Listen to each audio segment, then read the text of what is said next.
El reino de Dios y el reino de los cielos, tomo 2, capítulo 1, la entrada al reino de los cielos. No obstante que en los capítulos 3, 4, 5 y 6 del tomo 1 de este libro, hablamos del reino de los cielos y tocamos algunos puntos de la entrada a ese reino, el Señor nos ha dado la carga de insistir sobre el tema, y en este capítulo hablaremos nuevamente y con mayor profundidad acerca de la entrada en el reino de los cielos. Para comenzar, aclaremos que el reino de los cielos no se ha establecido aún en su plenitud, y que en este tiempo el Señor está llamando a algunos de sus hijos para constituirlos, de tal manera que en su venida puedan entrar en el reino de los cielos y Él puede establecer su reino. No sobra decir que el reino de los cielos estará conformado por 3 grupos de creyentes, todos ellos vencedores: las primicias, el hijo varón y los vencedores que salen de la gran tribulación. Con ellos el Señor Jesús gobernará la tierra durante el reino milenario. El lector puede enriquecerse más sobre este tema leyendo el libro Los Vencedores, las primicias, el hijo varón y los vencedores de la gran tribulación del mismo editor. En el capítulo 2 del tomo 1 hablamos con claridad qué es el reino de Dios y quiénes están en él. Y en el capítulo 3 establecimos claras diferencias entre el reino de Dios y el reino de los cielos, y el Señor nos mostró algunos requisitos para entrar en este último, el reino de los cielos. Las 2 primeras personas que en el Nuevo Testamento hablaron del reino de los cielos son Juan Bautista y el Señor Jesús. El primero dice al respecto: arrepentidos, porque el reino de los cielos se ha acercado. Mateo 3:2. Por este versículo podemos ver que el reino de los cielos del que habló Juan Bautista se refiere a una persona, porque en el versículo siguiente dice: pues este es aquel de quien habló por medio del profeta Isaías, cuando se dijo: voz de uno que clama en el desierto, preparad el camino del Señor, enderezad sus sendas. Mateo capítulo 3, versículo 3. El reino de los cielos es el Señor Jesús. Cuando Juan comenzó a predicar, Jesús ya estaba en la tierra, pero aún no se había manifestado. Por su parte, el Señor Jesús, hablando de la cercanía del reino de los cielos, dice: arrepentidos, porque el reino de los cielos se ha acercado. Mateo 4, versículo 17. Tanto Juan como el Señor Jesús coinciden en que el requisito para ver la cercanía del reino de los cielos es el arrepentimiento. Aquí es bueno aclarar que el arrepentimiento se da solamente en los creyentes, aquellos que han sido regenerados, quienes han recibido al Señor Jesús creyendo en su nombre. Para constituirse en hijos de Dios no hace falta arrepentirse, porque no es posible que el arrepentimiento se dé en un incrédulo, en uno que no es hijo de Dios.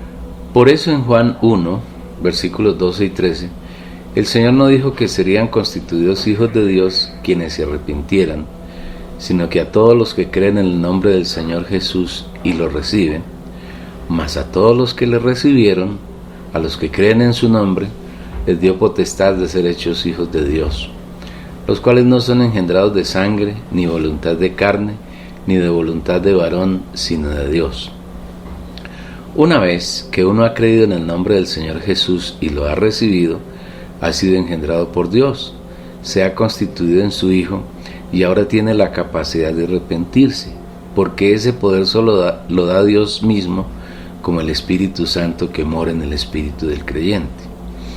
Es por eso que la predicación de Juan el Bautista y del Señor Jesús no comenzó entre el pueblo gentil, sino entre los israelitas, porque de alguna manera ellos eran creyentes, eran el pueblo de Dios desde hacía por lo menos 1500 años, y es por eso que tanto Juan como Jesús los llamaron al arrepentimiento. Esta es la razón por la cual cuando el Señor Jesús envió a anunciar el Evangelio a los 12 que escogió como apóstoles, les dijo: por camino de gentiles no vayáis, y en ciudad de samaritanos no entréis, id más bien a las ovejas perdidas de la casa de Israel. Mateo 10, versículos 5 al 6. Aquí el Señor llama a los israelitas ovejas, indicando que ellos estaban estrechamente relacionados con Dios. Igualmente Pedro, cuando en Pentecostés se puso en pie con los 11 para anunciar las buenas nuevas del Evangelio a los judíos, y después de haberles mostrado que Jesús, el que ellos habían crucificado, era el Mesías prometido por Dios, y cuando los oyentes vieron que estas palabras eran verdad y le preguntaron qué debían hacer, Pedro les dijo: arrepentíos y bautícese cada uno de vosotros en el nombre de Jesucristo para perdón de vuestros pecados, y recibiréis el don del Espíritu Santo, porque para vosotros es la promesa, y para vuestros hijos, y para todos los que están lejos, para cuantos el Señor nuestro Dios llame así. Hechos 2, 38 y 39. El Señor les otorgó primero a los israelitas, su pueblo, el privilegio de participar del reino de los cielos. Y para participar en ese reino era necesario arrepentirse. La palabra griega traducida como arrepentimiento es metanoeo, e implica cambiar de mente, cambiar de opinión y cambiar de propósito. Esto nos permite afirmar que el arrepentimiento es un hecho que se da en el alma, especialmente en la mente, pero este no es solamente un ejercicio mental, sino que él debe tener su base en el espíritu, y el espíritu puede llevar al alma al arrepentimiento solamente cuando el espíritu es fuerte, y es fuerte cuando está mezclado con Dios, el Espíritu Santo, lo que quiere decir que es el Espíritu Santo quien nos lleva al arrepentimiento. Por eso, cuando Juan el Bautista y Jesús comenzaron a hablar del Evangelio, hablaron de arrepentimiento, porque se había acercado la hora en que el Espíritu Santo vendría a morar en los hombres, y gracias a su poder podríamos arrepentirnos. Es así que cuando Pedro habló a los miles de israelitas congregados en Pentecostés, les habló de arrepentimiento, para que pudiesen recibir la promesa del Padre, que no es nadie distinto a Él mismo, como el Espíritu Santo, para que en Cristo Jesús la bendición de Abraham alcanzase a los gentiles, a fin de que por medio de la fe recibiésemos la promesa del Espíritu. Gálatas 3, versículo 14. Una vez que el Espíritu ha venido a morar en aquellos que el Señor ha llamado a sí, si hay disposición de esos regenerados, engendrados por Dios y hechos sus hijos, si tienen un corazón dispuesto, el Señor empieza a entrenarlos, prepararlos, transformarlos y conformarlos, con el fin de que en su venida puedan entrar en la manifestación plena del reino de los cielos, que tendrá una duración de 1000 años y que se conoce como el reino milenario y también como las bodas del Cordero.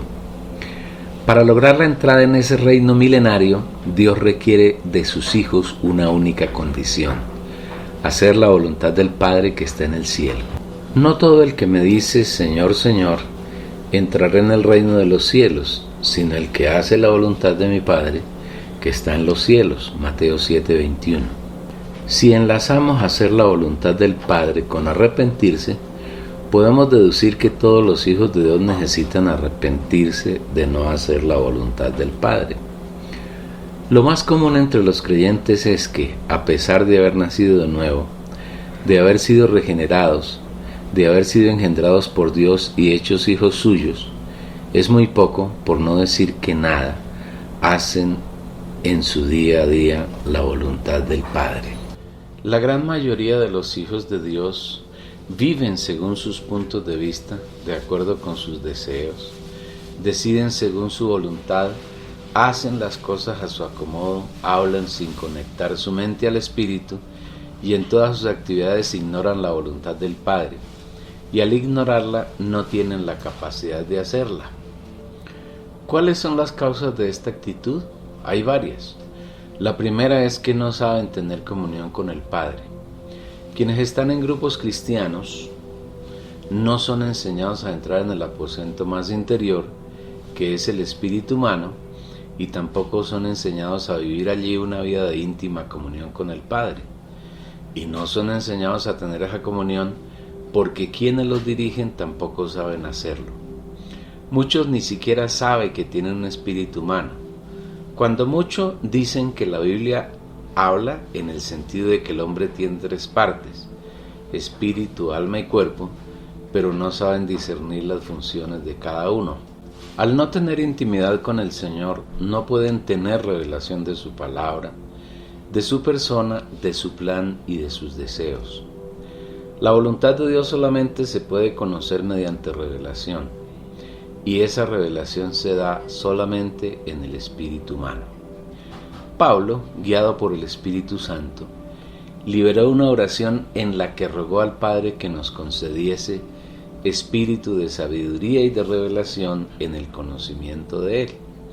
Por esta causa, también yo, habiendo oído de la fe en el Señor Jesús, la cual está entre vosotros, y de vuestro amor para con todos los santos, no ceso de dar gracias a Dios por vosotros, acordándome de vosotros en mis oraciones, para que el Dios de nuestro Señor Jesucristo, el Padre de gloria, os dé espíritu de sabiduría y de revelación en el pleno conocimiento de Él. Efesios capítulo 1, versículos 15 al 17.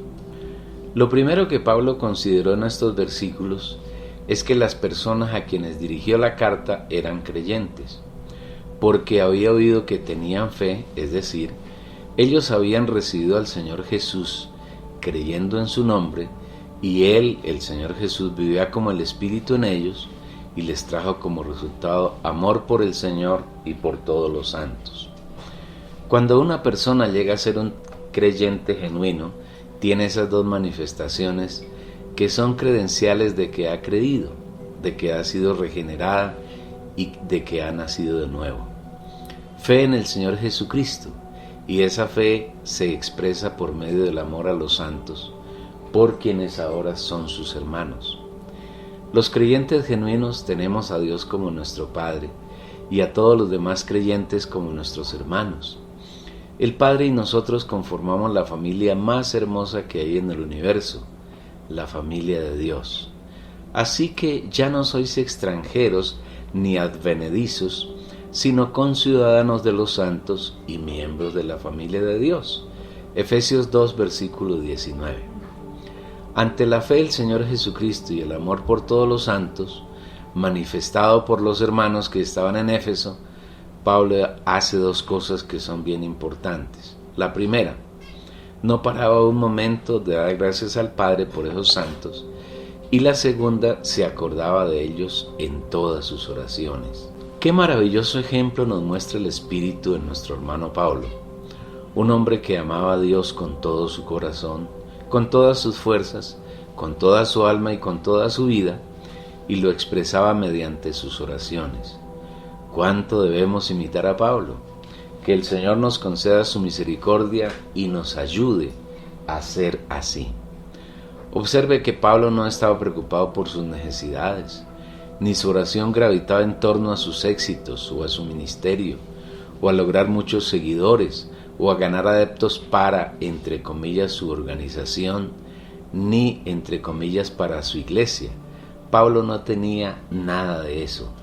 Tampoco Pablo oró para que el Señor hiciera algunos milagros espectaculares entre los efesios, ni para que sanara a algunos que padecían dolencias físicas, ni para que se les proveyera abundancia de bienes materiales, ni para que los santos en esa ciudad recolectaran fondos y construyeran un gran templo que compitiera con el de la diosa Diana.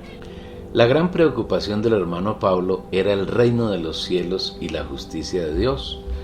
Por eso su oración se centra en que el Padre de Gloria nos dé espíritu de sabiduría y de revelación en el pleno conocimiento de Él. Pablo sabía que no era suficiente el hecho de que los hermanos de Éfeso hubiesen recibido al Señor y se hubieran convertido en miembros de la familia de Dios, sino que ese era el comienzo de la carrera que todo creyente debe correr y que dura toda la vida que permanezca en la tierra. Y en esa carrera lo más importante es que tengamos pleno conocimiento del Padre, el cual se logra mediante revelación, y la revelación se alcanza solamente en el espíritu humano. Cuando creemos en el Señor Jesús, cuando lo recibimos, Dios viene como el Espíritu Santo y toma posesión de nuestro espíritu humano, y los dos se mezclan en uno solo para no separarse nunca más. Pero el que se une al Señor es un solo espíritu con Él. 1 Corintios capítulo 6 versículo 17.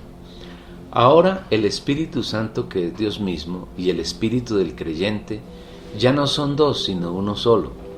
esto es ser regenerados, esto es nacer de nuevo, esto es ser engendrados como hijos legítimos de Dios. Ese nuevo nacimiento podemos asemejarlo al nacimiento de un ser humano. Cuando un niño nace es un bebé, un ser indefenso al que hay que proporcionarle todas las cosas y muchos cuidados para que no muera.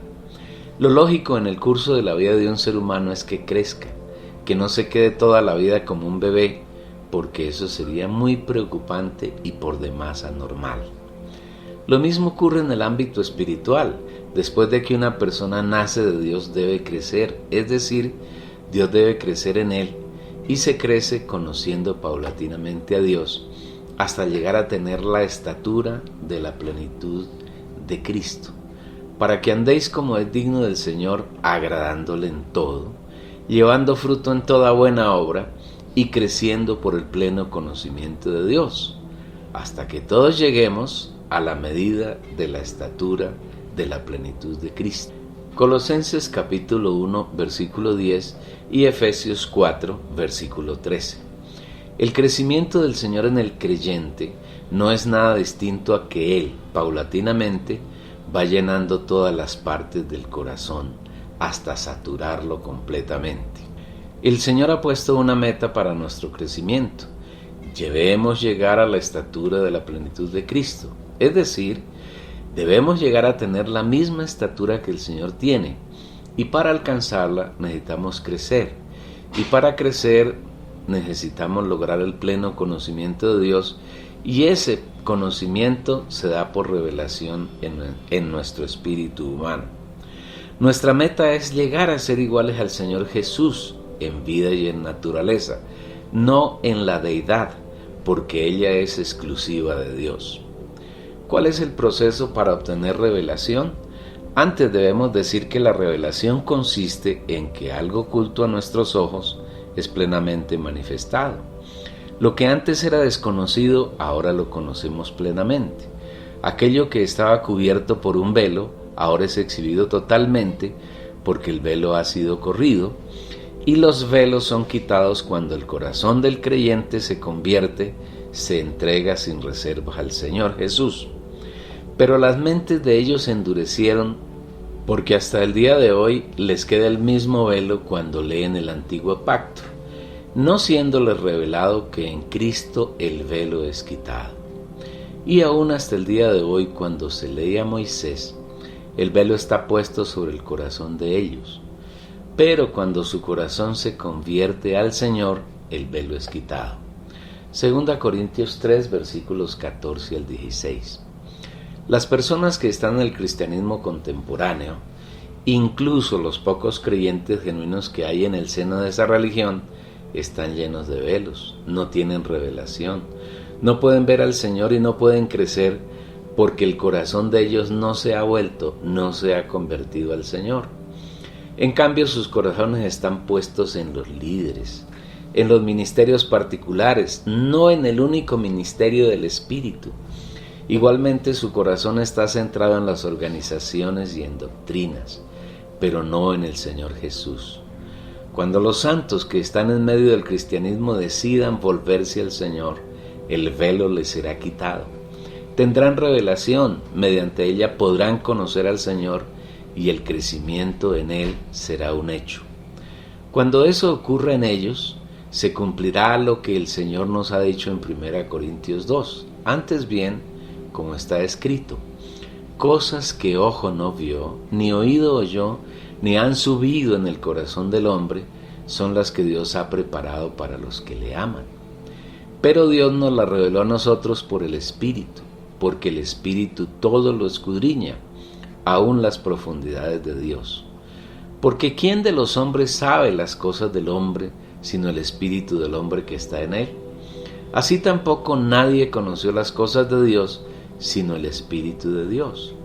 Pero nosotros no hemos recibido el espíritu del mundo, sino el Espíritu que proviene de Dios, para que sepamos lo que Dios nos ha dado por su gracia, lo cual también hablamos, no con palabras enseñadas por sabiduría humana, sino con las que enseña el Espíritu, interpretando lo espiritual con palabras espirituales. Versículos 9 al 13. Quienes amamos al Señor encontramos en Él revelaciones que nadie ha visto ni ha oído, ni han llegado al corazón de ningún hombre, y son reveladas por el Espíritu en nuestro espíritu. Porque ese Espíritu es el que hemos recibido mediante su gracia, y Él conoce todos los misterios de Dios, y los habla por medio de nosotros con sus propias palabras, que nada tienen que ver con las palabras que enseña la sabiduría humana. Pablo, haciendo uso de la sabiduría del Espíritu, pide en su oración al Padre que nos dé espíritu de sabiduría y de revelación en el conocimiento de Él.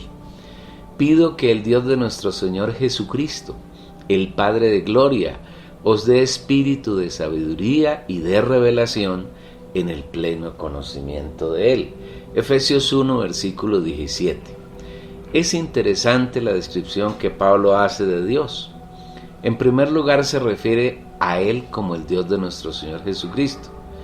Pareciera que Jesús es uno y Dios es otro, como Padre de Él, pero hay que entender que Dios es uno y solamente uno, y que Jesús es Dios. Ese Dios, por amor a nosotros, un día se hizo hombre en Jesús, mediante la encarnación. Cuando Él se hizo carne, adquirió una segunda naturaleza que no tenía antes, la naturaleza humana.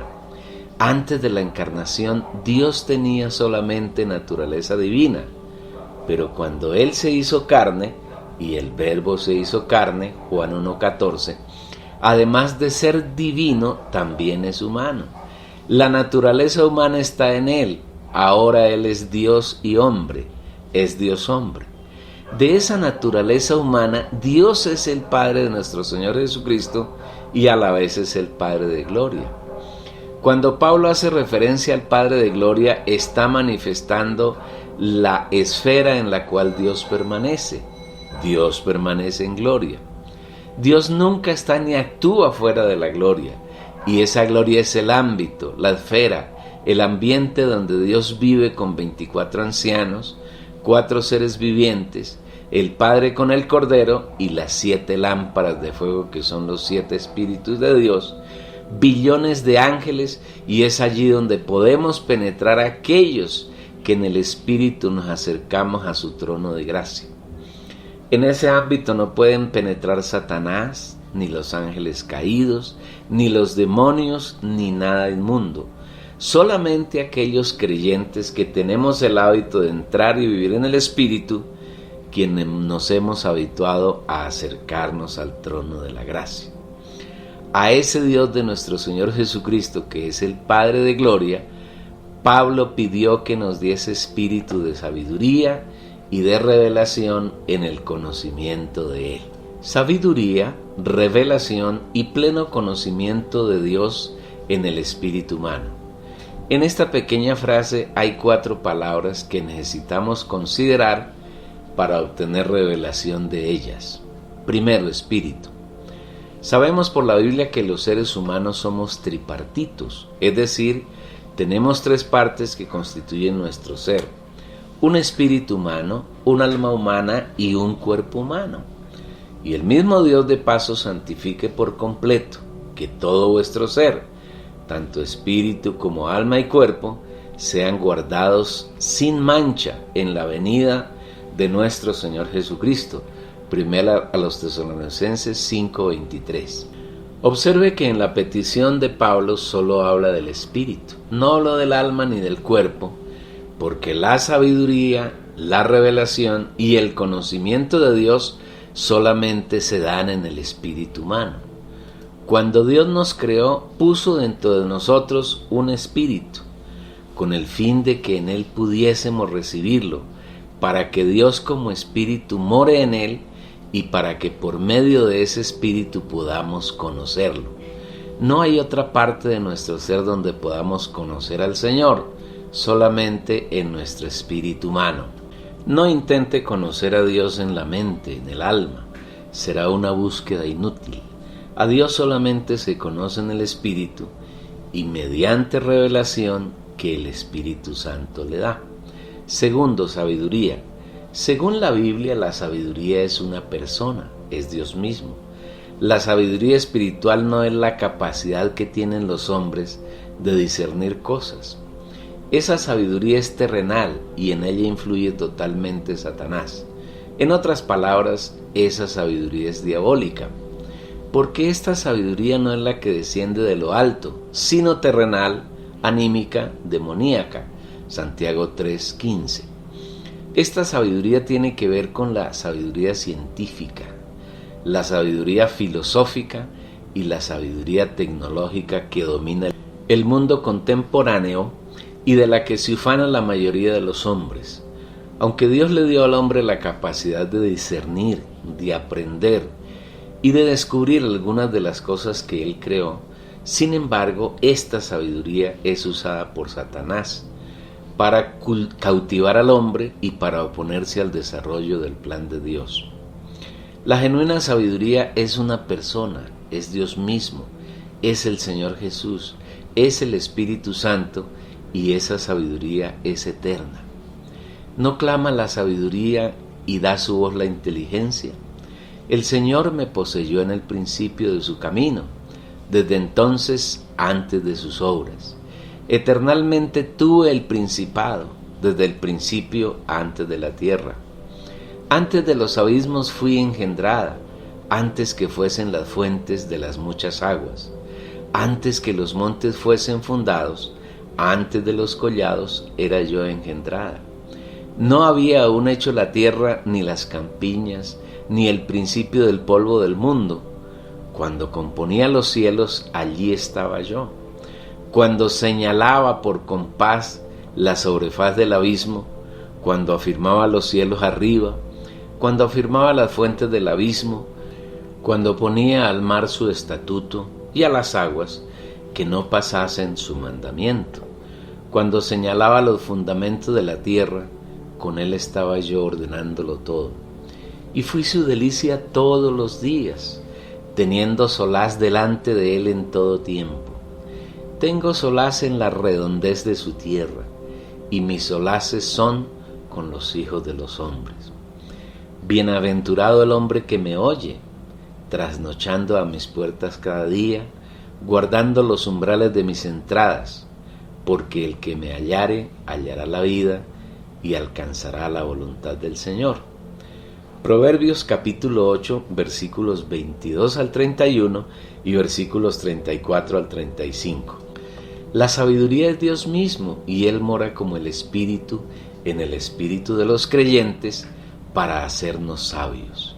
Los hijos de Dios necesitan que su espíritu sea fortalecido para ser sabios, para que sea Dios quien llena su ser, para que Dios como la sabiduría se exprese a través de ellos.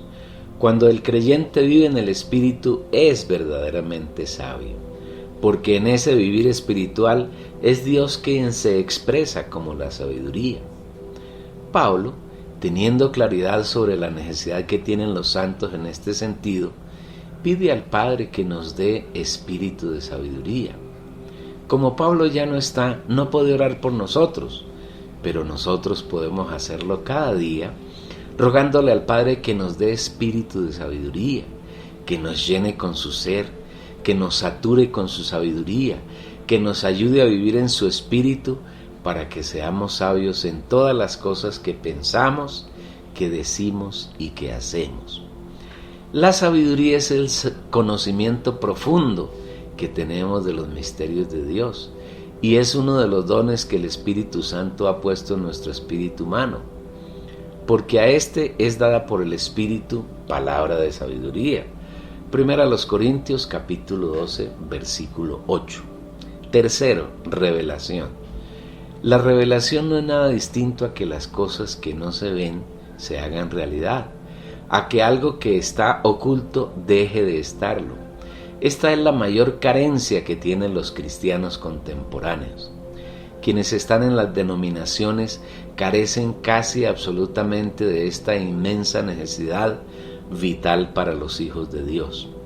La carencia de conocimiento genuino de la palabra de Dios que está en la Biblia, que tienen los líderes del cristianismo, no les permite enseñar a sus seguidores qué es revelación y cómo se obtiene.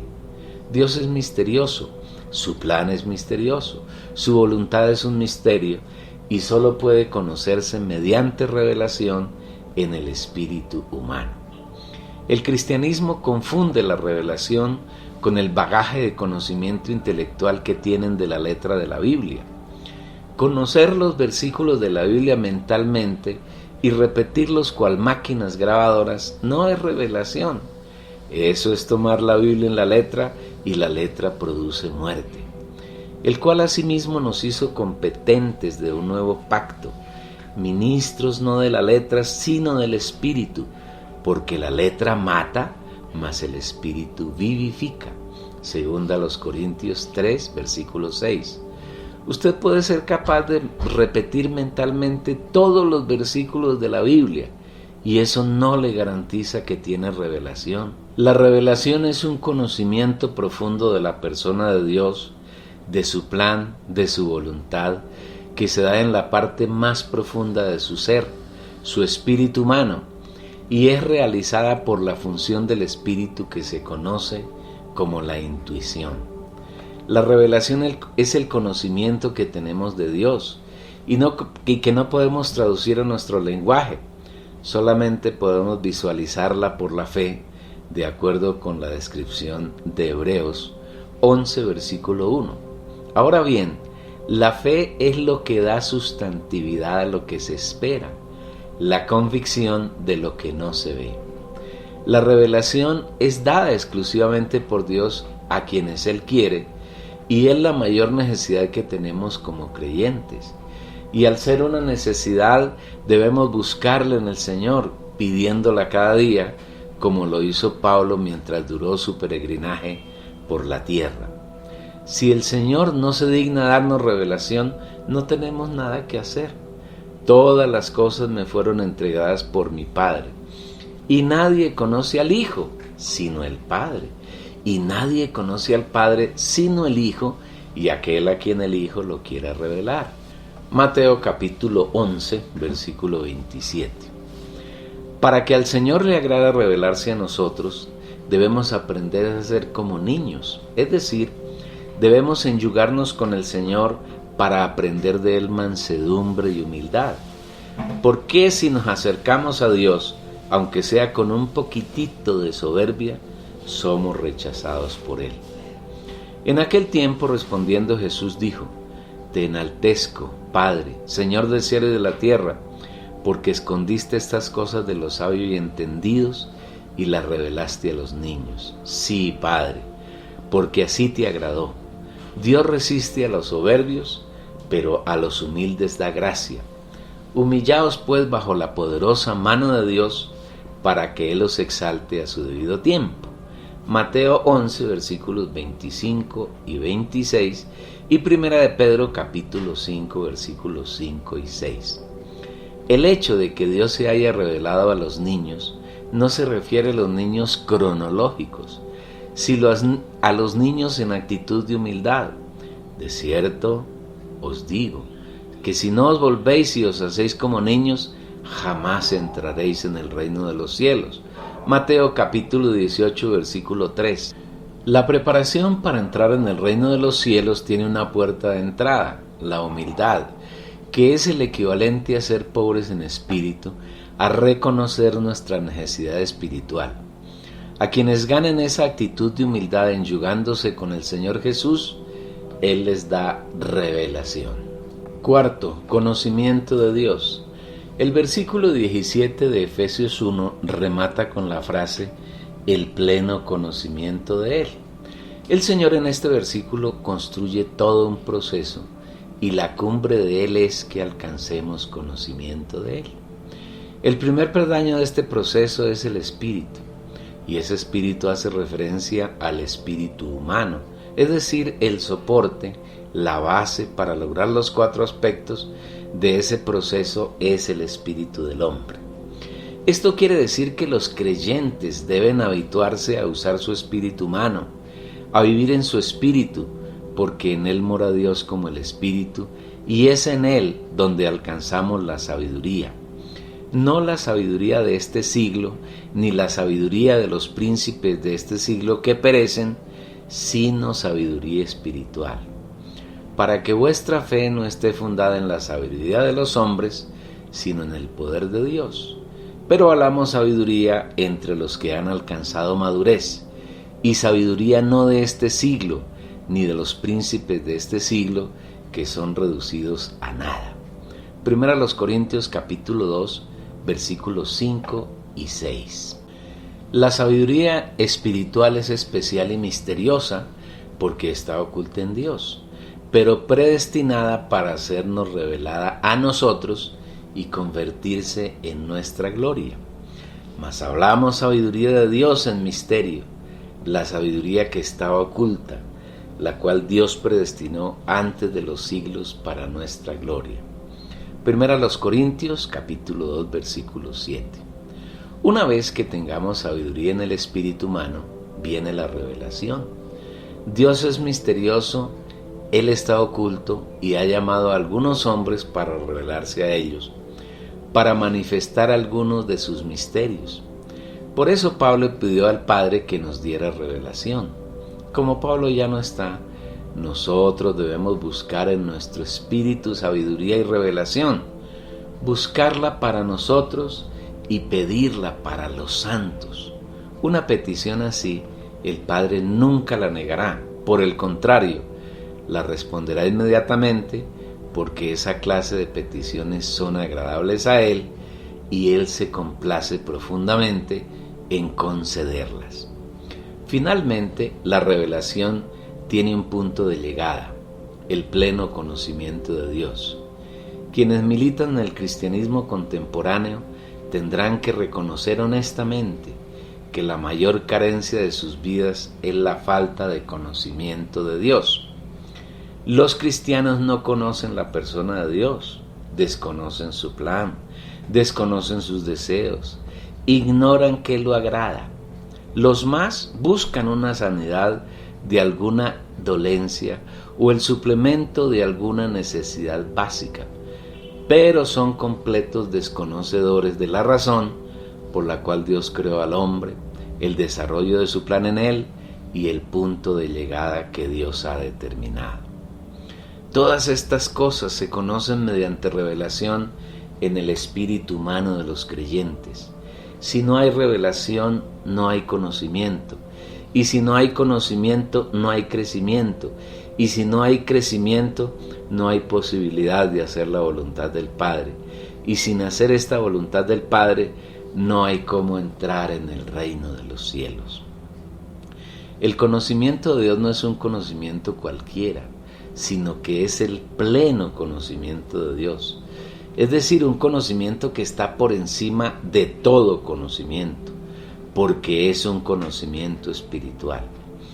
Podemos conocer a Dios solamente en el espíritu humano. El alma, con sus tres funciones, no nos puede aportar nada en el conocimiento de Dios. Todo lo que podemos conocer en el alma es un conocimiento de las cosas terrenales. Es el conocimiento que corresponde a los príncipes de este siglo y no tiene ninguna utilidad para participar del plan de Dios, para conocer y hacer su voluntad, ni para entrar en el reino de los cielos.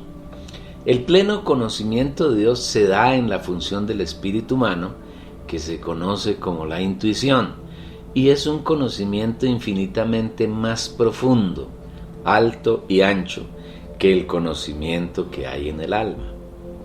El conocimiento del espíritu es un conocimiento de fe. En él no vemos a Dios, pero podemos darle sustantividad y lo amamos, lo experimentamos y lo vivimos sin verlo. Ahora bien, la fe es lo que da sustantividad a lo que se espera, la convicción de lo que no se ve. A quien amáis sin haberle visto, en quien creyendo, aunque ahora no lo veáis, os alegráis con gozo inefable y colmado de gloria. Hebreos 11, versículo 1 y Primera de Pedro, capítulo 1, versículo 8.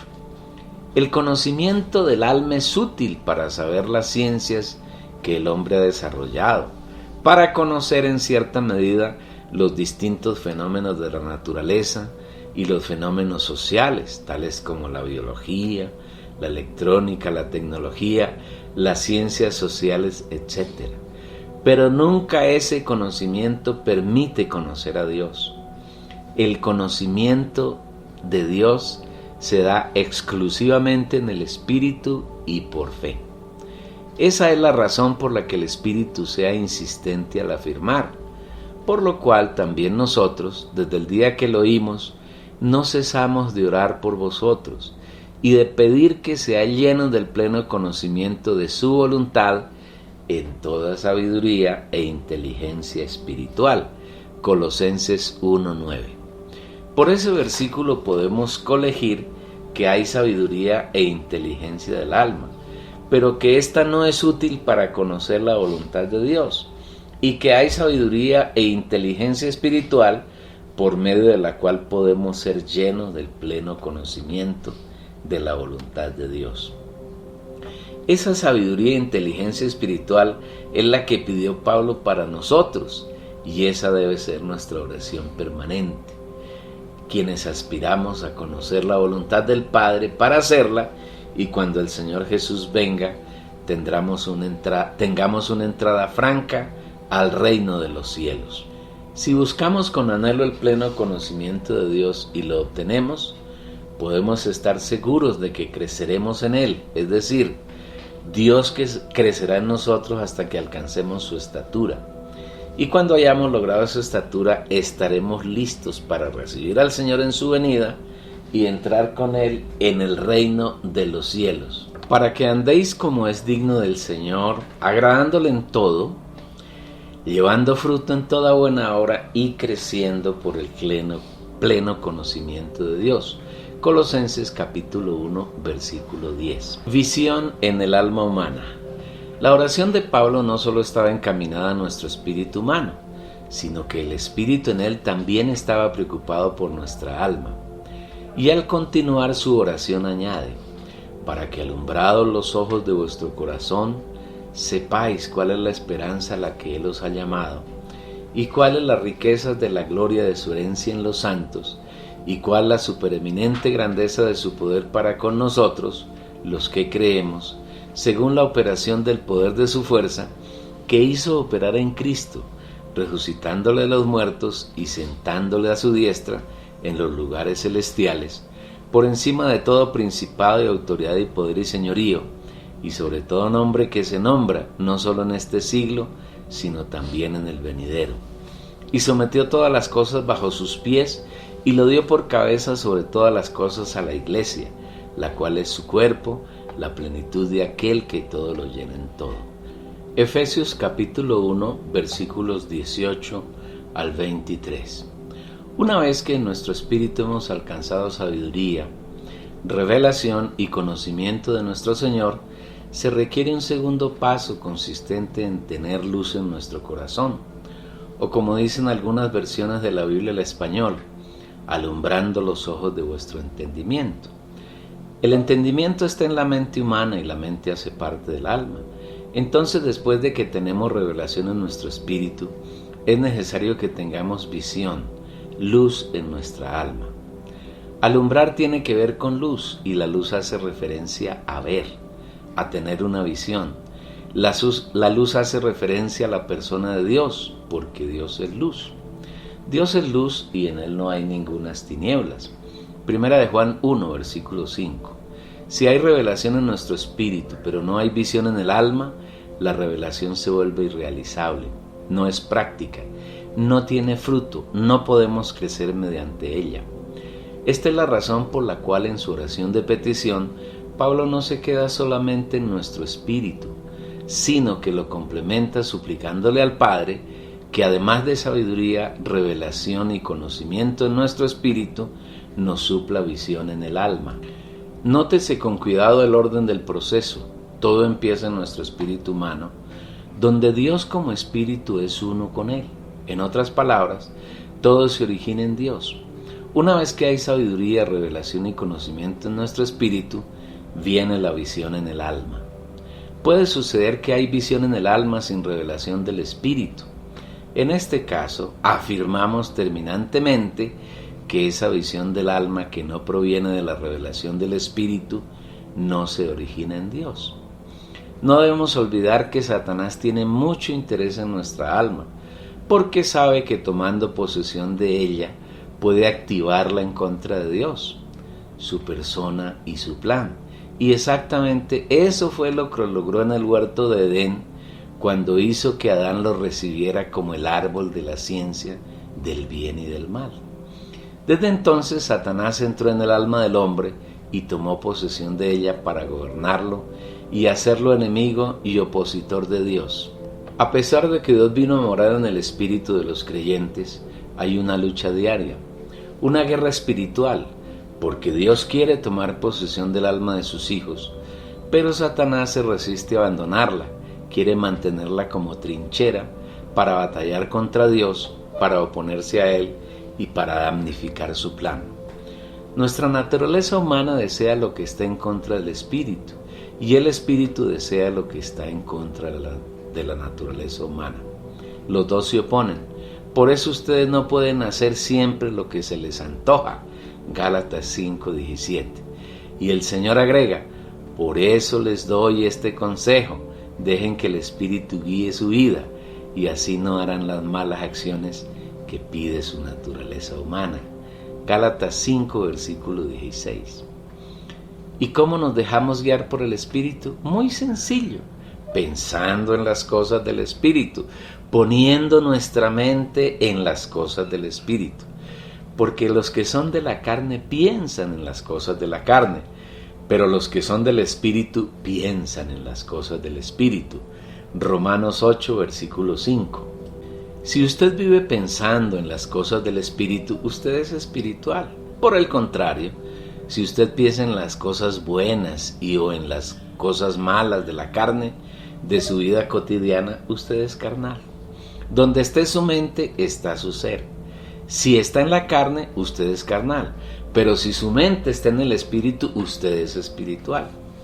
Cuando nuestra mente está puesta en el Espíritu, tenemos luz, tenemos visión, y la revelación que hay en nuestro espíritu no permanece solamente ahí, sino que avanza hasta saturar nuestra alma. Y entonces estamos en luz, vivimos en luz, podemos ver nuestra condición, podemos saber la voluntad de Dios, podemos hacerla, y haciéndola entraremos en el reino de los cielos. ¿Para qué hace falta tener visión? El versículo nos dice que para que sepáis. En el alma, especialmente en la mente, podemos saber, podemos comprender aquello que el Señor ha revelado en nuestro espíritu. ¿Qué debemos saber en nuestra alma? El pasaje habla de 7 puntos que deseamos desarrollar con revelación. Primero, la esperanza a la que fuimos llamados. Ser salvos no es una casualidad ni es una suerte del azar. Somos salvos porque el Señor nos escogió antes de la fundación del mundo, nos predestinó y en el tiempo nos llamó. Cuando el Señor nos llamó y oímos su voz, creímos en Él, lo recibimos y desde ese momento fuimos salvos, alcanzamos el estatus de hijos de Dios. Como hijos de Dios tenemos una esperanza, y según la Biblia, esa esperanza es Cristo, que es Cristo en vosotros la esperanza de gloria. Colosenses 1, versículo 27. ¿Qué quiere decir que Cristo es en nosotros nuestra esperanza de gloria? La gloria es la expresión de Dios en nosotros. Dios nos ha llamado para que nos llenemos plenamente de Él y lo expresemos. Cuando expresamos a Dios, lo glorificamos. La gloria de Dios es su expresión por medio de nuestro ser. La esperanza que todo creyente genuino debe tener consiste en que su ser completo, espíritu y alma y cuerpo, sea totalmente saturado con las riquezas de Cristo, a tal grado que Él sea plenamente expresado por su medio. Para esto debemos trabajar y para ello debemos vivir en esta tierra. Nuestra esperanza es ser llenos del Señor y expresarlo plenamente en nuestro vivir. El deseo de Dios es que lo expresemos, así como Cristo lo expresó en los días de su carne. Por eso el Señor en su oración de Juan 17 exclama: yo te he glorificado en la tierra acabando la obra que me diste que hiciese. Versículo 4. Segundo, las riquezas de la gloria de su herencia en los santos. Nuestro Dios es muy rico, todo lo que Él tiene y ha alcanzado, con sus insondables riquezas, y esas riquezas son nuestra herencia, y esa herencia está en su gloria. Para lograr el disfrute de las insondables riquezas que Dios nos ha preparado, debemos aprender a penetrar en la esfera de su gloria. Recordemos que la gloria de Dios es el ámbito en el cual Él vive, y para poder ser alumbrados acerca de la gloria, podemos apreciar lo que nos dice la Biblia en Apocalipsis 4. Este capítulo comienza diciendo que Juan, después de haber visto lo tocante al Padre, al Espíritu y al Señor Jesucristo, y de haber recibido las 7 cartas que el Señor le ordenó escribir al ángel de cada una de las 7 iglesias que estaban en Asia, cartas que hablan principalmente de la degradación de la iglesia, miró y vio una puerta abierta en el cielo. Después de esto miré y aquí una puerta abierta en el cielo. Apocalipsis 4:1. Adicional a la visión de la puerta abierta en el cielo, Juan oyó una voz que lo invitaba a subir para que le fuesen mostradas las cosas que sucederían después de las que había visto. Y la primera voz que oí como de trompeta hablando conmigo dijo: subí acá, y yo te mostraré las cosas que han de suceder después de estas. Apocalipsis 4:1. Inmediatamente Juan entró en su espíritu y en ese ámbito vio todo lo que él describe en Apocalipsis 4 y 5, que corresponde al ámbito de la gloria de Dios. Y al instante yo estaba en el espíritu. Apocalipsis 4, versículo 2. Juan fue un ser humano como nosotros y un escogido de Dios lo mismo que nosotros, lo cual nos hace creer que lo que vio Juan nosotros podemos verlo, y lo que él hizo igualmente podemos hacerlo nosotros, porque como él somos hijos de Dios.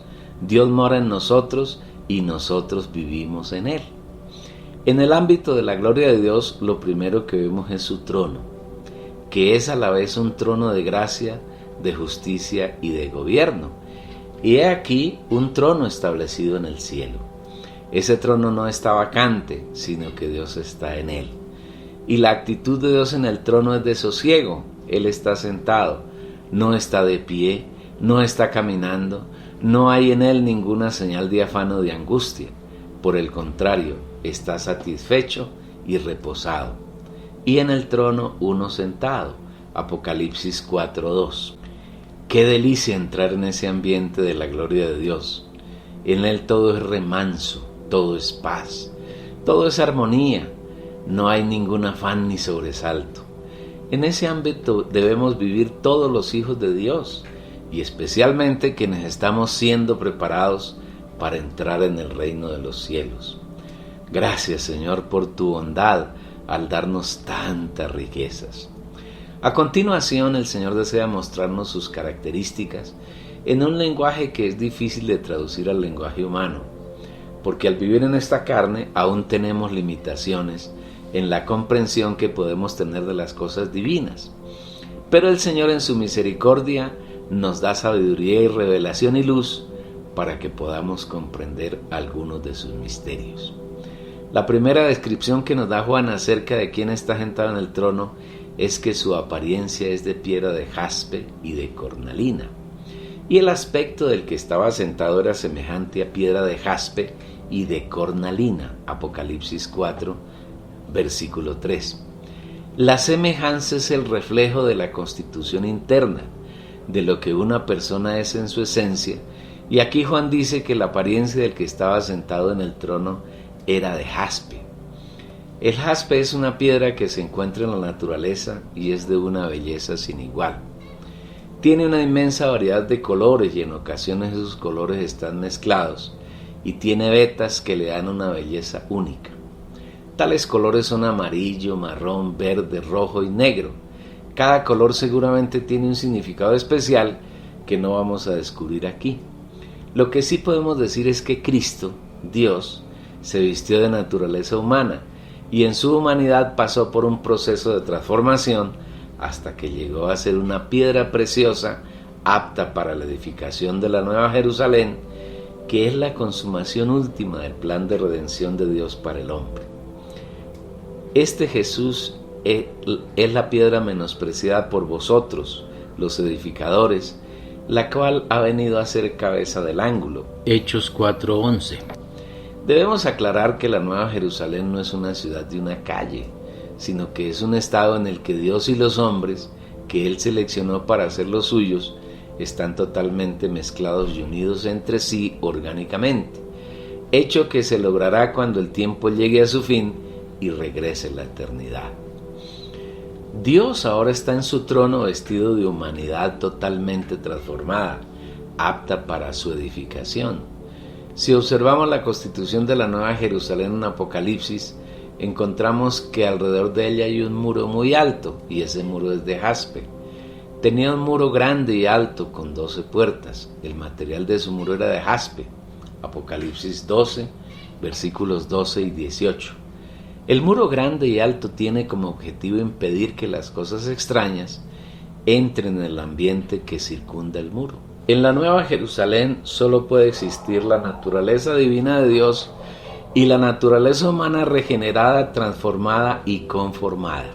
En ella no puede haber nada inmundo, nada que tenga que ver con Satanás, ni su reino de tinieblas, y mucho menos con el viejo hombre que es la naturaleza humana caída y mezclada con Satanás. Dios totalmente mezclado con el hombre es el muro que repele la entrada de cualquier naturaleza distinta. Infortunadamente este muro hizo falta en el huerto de Edén, donde Satanás penetró y corrompió la raza humana. Nada de corrupción ahora en la Nueva Jerusalén. En segundo lugar, de jaspe. Es el primer cimiento de los 12 cimientos que tiene el muro que circunda la Nueva Jerusalén. El primer cimiento era jaspe. El cimiento de un muro le da fortaleza y estabilidad. Todas las piedras preciosas que hacen parte de los cimientos del muro hacen referencia a la obra transformadora que Dios como el Espíritu Santo ha realizado en sus hijos. Esto nos lleva a colegir que la base del muro de la Nueva Jerusalén es suficientemente firme y fuerte porque es la mezcla de la naturaleza divina con la naturaleza humana totalmente transformada. En tercer lugar, el resplandor de la Nueva Jerusalén, que está hecha de oro, perlas y piedras preciosas, es de piedra preciosísima de jaspe, pero a la vez es transparente como el cristal, indicando que no hay en ella ninguna mancha, nada extraño a la naturaleza de Dios. Y su resplandor era semejante al de una piedra preciosísima, como piedra de jaspe diáfana como el cristal. Apocalipsis 21, versículo 11. Esta es la apariencia de Dios que está sentado en el trono, que está en la gloria, de piedra de jaspe. Pero además de la apariencia de jaspe, también es de cornalina, y esta es una piedra preciosa que tiene un color rojo anaranjado, muy parecido a la carne. Ella representa los pasos que Dios tomó en Cristo para redimir al hombre, tomando carne y sangre, y de esa manera poder morir en la cruz donde derramó su sangre, su vida, para eliminar todas las cosas inmundas que Satanás había inoculado en el hombre. Hoy en el trono de Dios en el cielo se encuentra consumado ese proceso de redención que elimina todo obstáculo y nos permite participar en la plenitud de la gloria de Dios. El trono que Juan vio en Apocalipsis 4 es el trono de gracia y es el trono de gloria, donde están todas las riquezas que Dios posee y que son nuestra herencia, nuestro disfrute. A este trono podemos acercarnos permanentemente y vivir allí disfrutando de todo lo que Dios es, tiene y ha logrado. Todo lo que Dios es, justicia, santidad, vida, amor, luz, y todos sus atributos y sus virtudes es nuestra herencia para disfrutar permanentemente a fin de que podamos ser su gloria, su plena expresión. Todas las virtudes humanas que Dios ganó en Jesús como bondad, paciencia, longanimidad, mansedumbre, humildad, gozo, fidelidad, dominio propio y muchas más, son las riquezas de Dios, las cuales en la medida que las disfrutamos como nuestra herencia, nos van haciendo uno con Él hasta que estemos completamente saturados y podamos disfrutar de ese trono en el que está sentado, porque en Él seremos totalmente uno con el Señor. Todo lo que Dios logró en Cristo mediante su proceso de redención a nuestro favor, hechos tales como la encarnación, su vivir humano, su muerte y resurrección, su ascensión, entronización y glorificación, y su descenso como el Espíritu de poder para investirnos, son las riquezas que Dios nos ha dado como nuestra herencia, para que las disfrutemos diariamente y seamos enriquecidos y lleguemos a ser como nuestro Señor es. Son tantas las riquezas que Dios ha instaurado como nuestra herencia que tenemos que exclamar lo dicho por Juan al final de su Evangelio, los cuales si se escribieran una por una, pienso que ni aun en el mundo cabrían los libros que se habrían de escribir.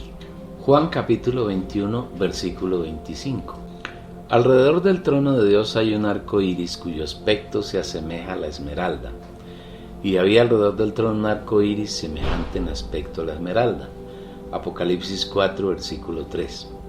Este no es un arco iris natural, porque el arco iris natural tiene por lo menos 7 colores. Pero el arco que está alrededor del trono de Dios tiene un solo color, verde esmeralda. El color verde representa la vida y el arco en el trono nos está indicando que Dios en Cristo está lleno de vida y que en su gloria no hay siquiera un indicio de muerte, porque ésta fue totalmente vencida por el Señor mediante su resurrección. Según la Biblia, la muerte es consecuencia del pecado, porque fue a causa del pecado que Satanás introdujo por medio de Adán que la muerte entró en el mundo. En el tiempo predeterminado por Dios, Él se hizo carne en Jesús, murió en la cruz y resucitó.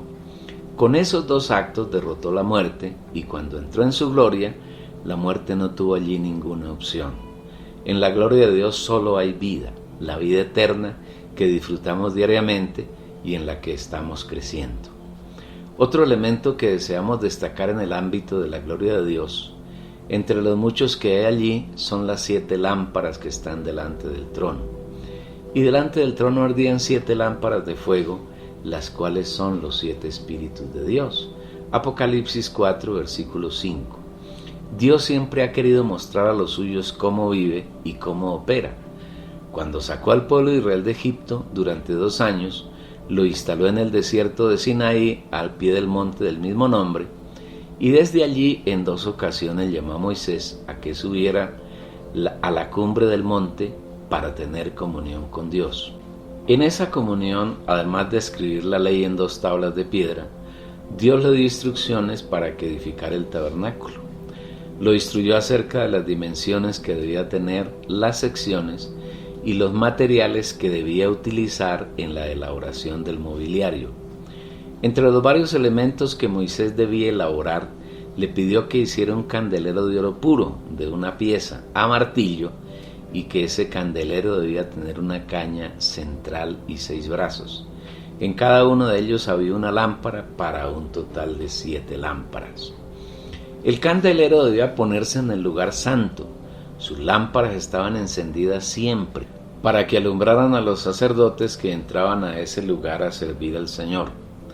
Todo lo que Moisés hizo para el tabernáculo lo hizo conforme al modelo que le había sido mostrado en el monte, como figura y sombra de las cosas celestiales, los cuales sirven a lo que es figura y sombra de las cosas celestiales, como se le advirtió divinamente a Moisés cuando iba a erigir el tabernáculo, diciéndole: mira, haz todas las cosas conforme al modelo que se te ha mostrado en el monte.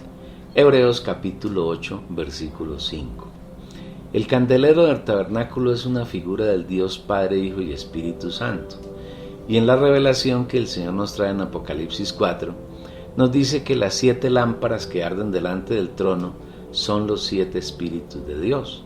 El número 7 se obtiene de sumar 3 y 4, y también 6 y 1. Para Dios los números tienen significados específicos. Sabemos que el 3 y el 1 representan a Dios que es Padre, Hijo y Espíritu Santo, y que los tres son el Dios uno y único. El 4 representa la creación, de la que el hombre es la criatura prominente. El 6 representa igualmente al hombre porque éste fue creado en el sexto día. Entonces el 7 se refiere a la suma de Dios con el hombre para llevar adelante su propósito. Ahora, en el trono de Dios hay un hombre sentado a la diestra de la majestad, gobernando el universo y ejecutando el plan de Dios. Ese hombre es Jesús, pero no es Jesús individual, sino colectivo, porque Jesús individual es la cabeza y nosotros los creyentes somos su cuerpo, su extensión. Porque así como el cuerpo es uno y tiene muchos miembros, pero todos los miembros del cuerpo siendo muchos son un solo cuerpo, así también el Cristo. Porque en un solo espíritu fuimos todos bautizados en un solo cuerpo, sean judíos o griegos, sean esclavos o libres, y a todos se nos dio a beber de un mismo espíritu, porque el cuerpo no es un solo miembro, sino muchos. Primera a los Corintios capítulo 12, versículos 12 al 14. Hoy nosotros, los hijos de Dios, los creyentes, estamos sentados con Él en lugares celestiales, y juntamente con Él nos resucitó y asimismo nos hizo sentar en los lugares celestiales en Cristo Jesús, Efesios 2:6. Las 7 lámparas que están delante del trono arden. Al arder producen luz para iluminar la condición de quienes están allí y de quienes se acercan al trono del que está sentado. Como nadie inmundo puede estar en la gloria de Dios, si nos acercamos a Él debemos ser iluminados en nuestra condición y purificados de cualquier mancha que haya en nuestro ser. Para eso están las lámparas, Espíritu de Dios, y también para quemar con su fuego todas las impurezas que pueda haber en nosotros. Pero ese alumbrar no es solo para las cosas negativas, sino que también nos alumbra para que seamos iluminados y revelados por el Señor. Toda la revelación y la luz que Dios da a nuestro espíritu y a nuestra alma procede del Espíritu, y el Espíritu son las 7 lámparas que están delante del trono en el cielo, donde por fe estamos y vivimos. Tercero, su poder supereminente. El tercer punto que el Señor desea que sepamos mediante su luz en nuestra alma es la supereminente grandeza de su poder, de su potencia y de su fuerza. ¿Y cuál la supereminente grandeza de su poder para con nosotros los que creemos? Efesios 1, versículo 19. Lo que el Señor le mostró a Pablo en este versículo es tan grande, tan inmenso, que para tratar de mostrarnos, el apóstol unió 2 superlativos para expresarlo: super y eminente. Sabemos que en español un superlativo es un adjetivo que indica que no hay nada superior ni por encima de lo que estás describiendo. El superlativo es un comparativo de excelencia que expresa una característica en su máximo grado, en su mayor intensidad. Super significa que por encima de grado sumo, y eminente que sobresale o se destaca entre los demás. Al hablar de la supereminente grandeza de su poder está diciendo el Señor que sobre ese poder no hay nada, que no puede ser comparado con otros poderes, porque el poder y la grandeza del Señor descuellan y sobresalen por encima de cualquier otro poder que hay en el universo. Debemos tener en cuenta que ese poder inmenso actúa en nosotros los que creemos. Es un poder que no se da a los incrédulos, ni siquiera a los hijos de Dios que no buscan revelación en su espíritu, acercándose al trono de Dios, sino a quienes estamos interesados en encontrar revelación y luz, y que procuramos acercarnos diariamente al trono de la gracia, donde el Señor se nos revela y nos alumbra, para que tengamos luz y seamos alumbrados y con su iluminación podamos ver y podamos saber. La supereminente grandeza del poder de Dios es su fuerza, y con ella actúa en Cristo en 4 aspectos que hemos de considerar. 3.1. Resucitándole de entre los muertos. La mayor victoria que el Señor logró en su proceso de redención a nuestro favor fue sobre la muerte. Ese era el mayor poder que existía en el universo y que Satanás usaba para esclavizar a los hombres, gracias al temor a la muerte que logró infundir en los humanos. Así que por cuanto los hijos participaron de carne y sangre, de igual manera él participó también de lo mismo, para destruir por medio de la muerte al que tiene el imperio de la muerte, esto es, al diablo, y librar a todos los que por el temor de la muerte estaban durante toda la vida sujetos a esclavitud. Hebreos capítulo 2 versículos 14 y 15. Con su muerte, el Señor Jesús destruyó al diablo que tiene el imperio de la muerte, y con su resurrección acabó con la muerte, puesto que todos sus hijos morimos en la cruz con él y resucitamos con él. La muerte ya no nos atemoriza, porque ya pasamos por ella en el Señor Jesucristo y hemos resucitado con él y estamos por encima de la muerte. Por medio de la resurrección, Jesús como hombre fue designado Hijo de Dios, y ahora como hombre está sentado en el trono de Dios, como Dios hombre, y reina sobre el universo, y nosotros estamos sentados con él. Quien fue designado Hijo de Dios con poder, según el Espíritu de Santidad, por la resurrección de entre los muertos, Jesucristo nuestro Señor, y juntamente con él nos resucitó, y asimismo nos hizo sentar en los lugares celestiales, en Cristo Jesús. Romanos capítulo 1 versículo 4, Efesios capítulo 2 versículo 6. Igualmente la resurrección del Señor, que es nuestra resurrección, nos introduce en el Padre, y ahora nosotros vivimos para Él. Ya no vivimos para nosotros ni por nosotros, porque el amor de Cristo nos constriñe, habiendo juzgado así, que uno murió por todos, por consiguiente todos murieron, y por todos murió, para que los que viven ya no vivan para sí, sino para aquel que murió por ellos y fue resucitado. Segunda a los Corintios 5, versículos 14 y 15.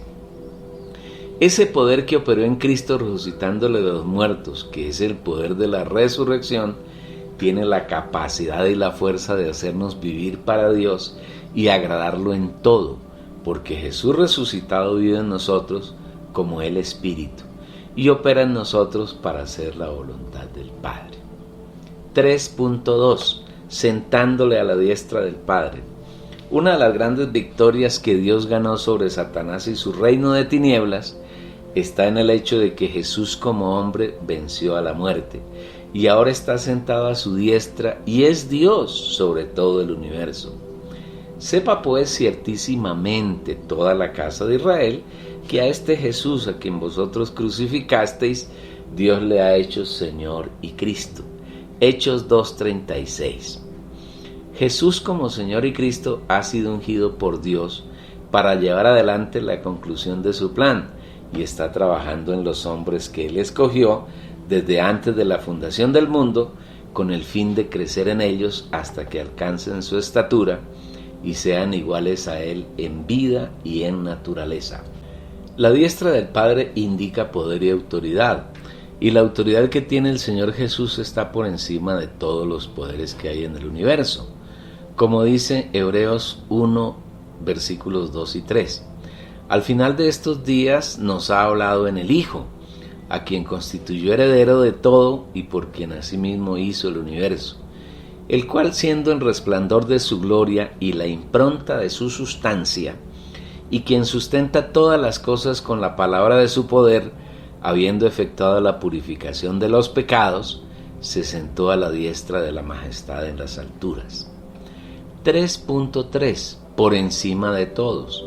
Nosotros sabemos que cuando Dios recreó la tierra para ordenar todo el caos que había surgido por la rebelión de Satanás, los ángeles y los seres dicótomos que había en la tierra y que se constituyeron como los demonios, en el segundo día de la recreación hizo la expansión que es el aire, que la Biblia también llama los lugares celestiales.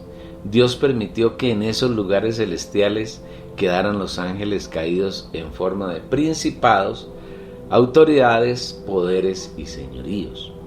Igualmente los ángeles que no siguieron a Satanás en su rebelión y que permanecieron fieles sirviendo al Señor y a nosotros los creyentes, están organizados en forma de principados, autoridades, poderes y señoríos, y quedaron por debajo de Jesús, Dios hombre, como el cuando Él ascendió y fue entronizado en la gloria de Dios.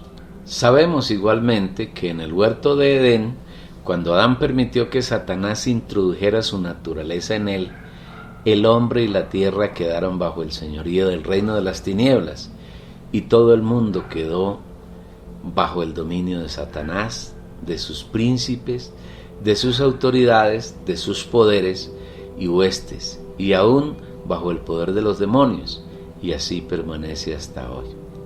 Porque no tenemos lucha contra carne y sangre, sino contra principados, contra potestades, contra los gobernadores del mundo de estas tinieblas, contra huestes espirituales de maldad en las regiones celestes.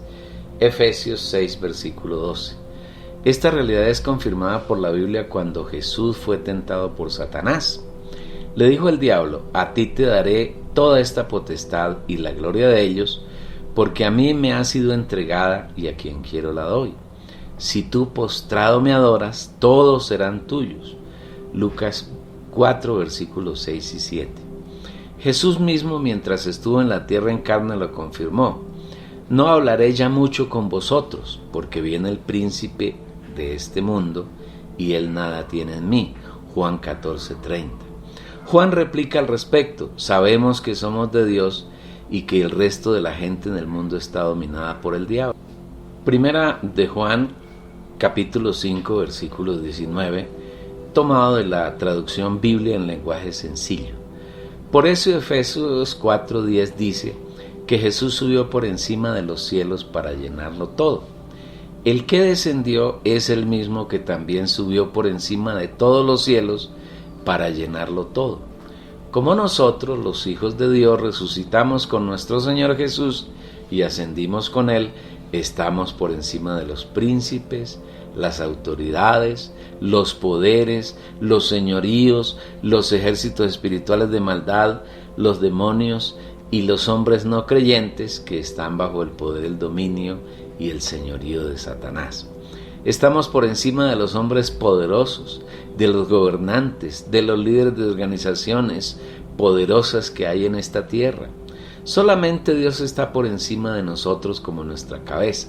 Todo lo demás está bajo nuestros pies.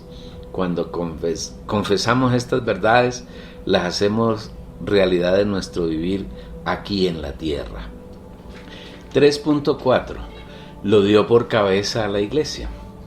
El cuarto punto que Dios desea que veamos en nuestra alma con respecto a la resurrección, ascensión, entronización y glorificación de Cristo es que Él ha sido puesto por cabeza de la iglesia. Y sometió todas las cosas bajo sus pies y lo dio por cabeza sobre todas las cosas a la iglesia, la cual es su cuerpo, la plenitud de aquel que todo lo llena en todo. Muchos hablan de Cristo y la iglesia como dos entidades distintas y no se dan cuenta que los dos son un organismo único. Porque así como el cuerpo es uno y tiene muchos miembros, pero todos los miembros del cuerpo, siendo muchos, son un solo cuerpo, así también el Cristo. Porque en un solo espíritu fuimos todos bautizados en un solo cuerpo, sean judíos o griegos, sean esclavos o libres, y a todos se nos dio a beber de un mismo espíritu. 1 Corintios 12, versículos 12 y 13. Todos aquellos hombres y mujeres que fuimos escogidos por el Señor antes de la fundación del mundo, y que en el tiempo fuimos llamados y los recibimos, somos hijos de Dios y hacemos parte de su cuerpo, del único cuerpo que es la iglesia. El Señor es enfático al declarar que a todos se nos debe beber del mismo espíritu y que todos fuimos bautizados para dentro del mismo cuerpo. Si usted, apreciado lector oyente, es uno que ha recibido al Señor, usted es miembro del cuerpo de Cristo, usted es parte de la iglesia, usted es miembro de Cristo y usted es Cristo. Tal vez hasta hoy usted no ha tenido esa realidad y ha vivido por su propia cuenta, sin ser encabezado por el Señor Jesús, que es la cabeza del cuerpo. Pero ya que el Señor viene a revelarle esta realidad, desde ya puede comenzar a vivir la realidad de la iglesia. Entienda que la iglesia no es una organización donde le hablaron algunas cosas religiosas y usted se matriculó en ella. Si usted ha creído, en realidad fue introducido en Cristo como miembro de su cuerpo y hace parte de él. Aprenda desde hoy a ser encabezado por Él y no por un líder del cristianismo que lo ha engañado y él mismo está siendo engañado por Satanás.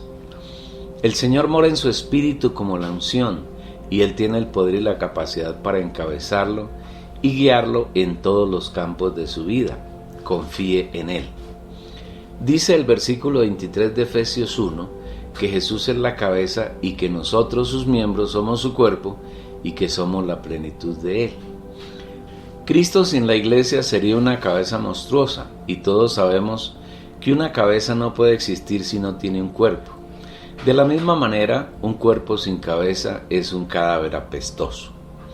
No podemos separar a Cristo de la iglesia, sino que debemos pedirle al Señor que nos dé revelación y visión acerca de este misterio, en el que nosotros somos Cristo y Cristo en nosotros. Nosotros vivimos en Él y Él vive en nosotros. Cada día debemos permitir que el Espíritu haga realidad estas verdades en nosotros. Igualmente dice que la iglesia, el cuerpo de Cristo, es la plenitud del que todo lo llena en todo. Si no vivimos la realidad de que Cristo está en nosotros y nosotros estamos en Él, el Señor no tiene plenitud, no tiene cómo expresarse, cómo ser conocido y cómo ser manifestado. Gracias al Señor por su revelación y por la visión que nos da cada día. Hasta aquí hemos hablado detalladamente de la carga que había en la oración de Pablo, para que el Padre nos dé espíritu de sabiduría y de revelación y para que podamos conocerlo. Igualmente la carga de esta oración es porque el Señor nos dé visión en el alma acerca de los 7 puntos que ya tratamos. Como Pablo hoy no está en la tierra, no puede orar por nosotros. Ahora somos nosotros quienes debemos constantemente suplicar al Padre que nos dé estas cosas. Si no tenemos revelación en nuestro espíritu, todo lo que podamos vivir como creyentes es vano. Si tenemos revelación pero no hay visión en el alma, la revelación se hace irrealizable, no es realidad de nuestro diario vivir. Pero además de las dos, revelación y visión, necesitamos tener una práctica de lo que se nos ha revelado y hemos visto. Al respecto, el Señor nos dice en Mateo 7, versículos 24 y 25.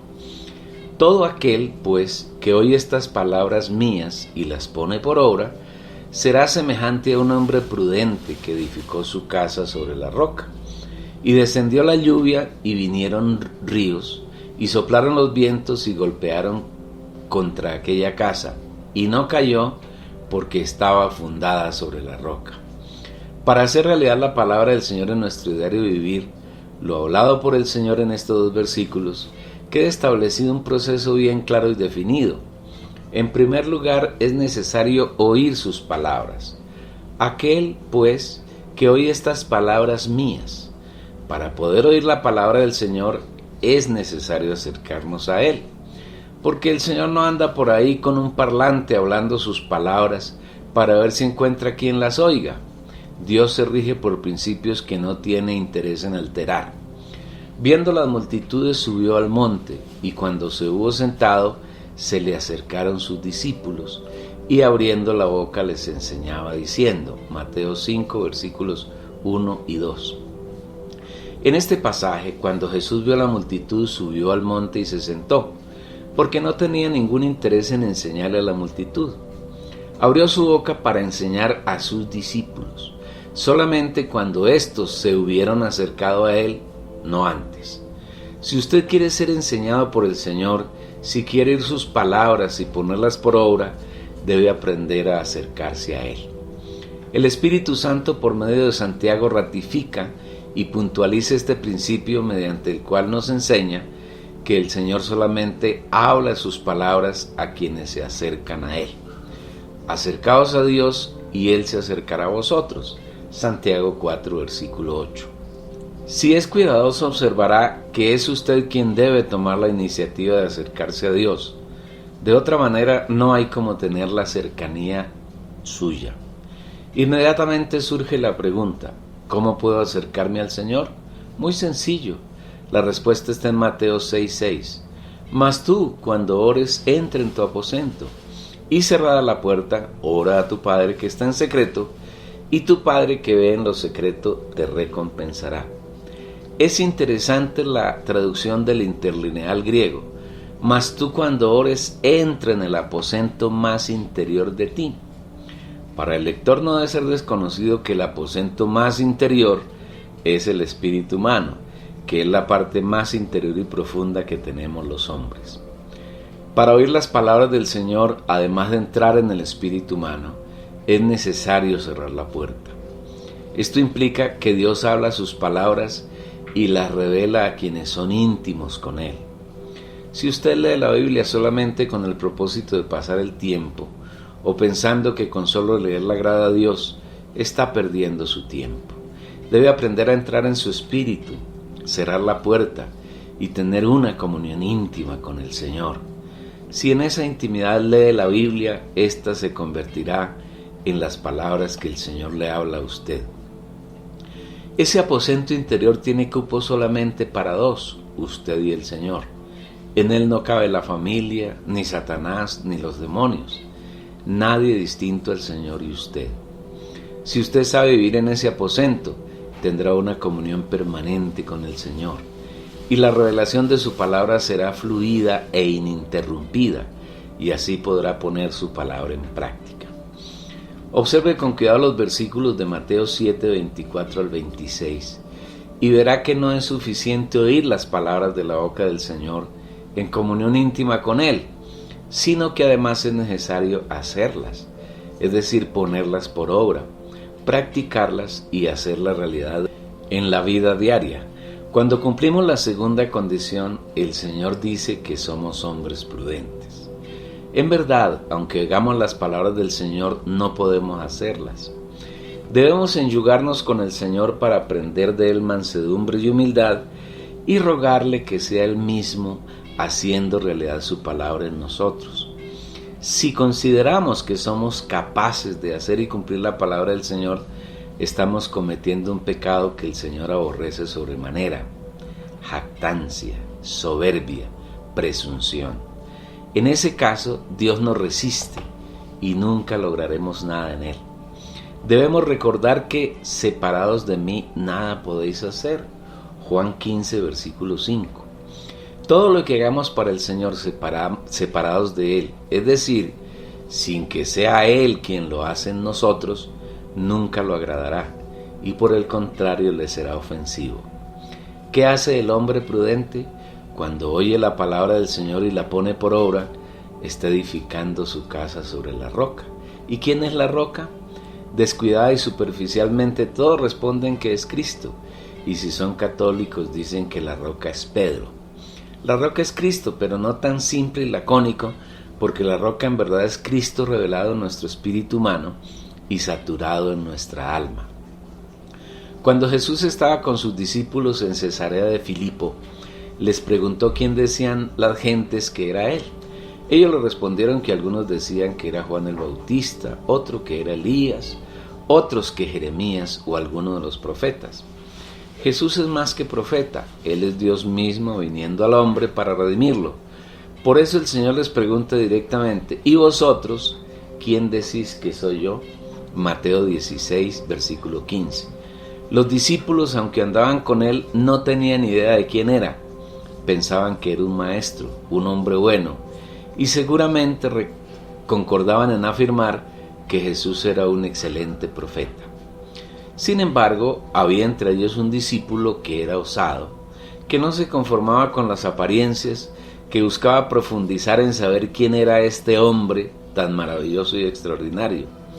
Ese discípulo es Pedro, quien ante el silencio de sus condiscípulos exclama: «Tú eres el Cristo, el Hijo del Dios viviente». Mateo 16, 16. En estas dos pequeñas frases proferidas por Pedro hay tanta riqueza, tanta profundidad, que bien merece la pena hablar unas pocas palabras al respecto. En primer lugar, Pedro le dice al Señor Jesús que Él es el Cristo. La palabra Cristo es la palabra griega Christos, que quiere decir ungido. El Señor Jesús es el ungido de Dios, y una persona es ungida para darle una comisión de llevar adelante un encargo específico. Jesús como hombre fue ungido por Dios para ejecutar el plan de redención que Él había trazado desde la eternidad. Esa unción le fue dada cuando Jesús fue bautizado. Y Jesús, después que fue bautizado, enseguida subió del agua. Y aquí los cielos le fueron abiertos, y vio al Espíritu de Dios descender como paloma y venir sobre él. Y he aquí hubo una voz de los cielos que decía: Este es mi Hijo, el amado, en quien tengo complacencia. Mateo 3, versículos 16 y 17. En la segunda frase, Pedro proclama que Jesús, además de ser el ungido de Dios, es también Hijo del Dios viviente. Cuando Pedro dice que Jesús es el Hijo del Dios viviente, está mostrando la hipóstasis entre el Hijo y Dios. Esto quiere decir que el Padre y el Hijo tienen la misma sustancia y los dos son lo mismo, aunque distintos. Igualmente está diciendo que Jesús es Dios manifestado en carne, es decir, en Él están unidas y fundidas las dos naturalezas, la naturaleza divina de Dios y la naturaleza humana del hombre. ¿Cómo hizo Pedro para saber todo esto tan elevado, rico y profundo? Hay un único método: revelación. Jesús mismo lo dijo: Bienaventurado eres Simón, hijo de Jonás, porque no te lo reveló carne ni sangre, sino mi Padre que está en los cielos. Mateo 16, versículo 17. Pedro tuvo una revelación que vino directamente del Padre que está en los cielos. Esa revelación no le fue dada por el padre carnal de Pedro, ni por ningún hombre, sino directamente por Dios. Este es el Cristo, la roca sobre la cual es edificada la casa del hombre prudente, que oye las palabras del Señor y las hace. Estamos de acuerdo que la roca es Cristo, pero el Cristo revelado en el espíritu de cada creyente. Porque si usted es observador, verá que en el mundo hay muchos Cristos falsos. Los católicos afirman que el Cristo de ellos es un muñeco de aspecto bien maluco, puesto en una cruz. Ese no es el Cristo que le fue revelado a Pedro. En cambio, los Cristos católicos sí son abominables ídolos, detrás de los cuales se esconden ángeles caídos, que engañan y seducen a las gentes. Después el Señor le dice a Pedro: y yo también te digo que tú eres Pedro, y sobre esta roca edificaré mi iglesia, y las puertas del Hades no prevalecerán contra ella. Mateo 16, versículo 18. El Señor Jesús, quien es Dios, le da una revelación adicional a Pedro. En primer lugar le dice que él ya no es Simón, que quiere decir caña, una caña que es fácilmente sacudida por el viento, sino que ahora es una pequeña roca. Es decir, ahora Pedro es un hombre transformado y útil para la edificación de Dios. Los materiales útiles para la edificación de Dios son minerales, no son vegetales.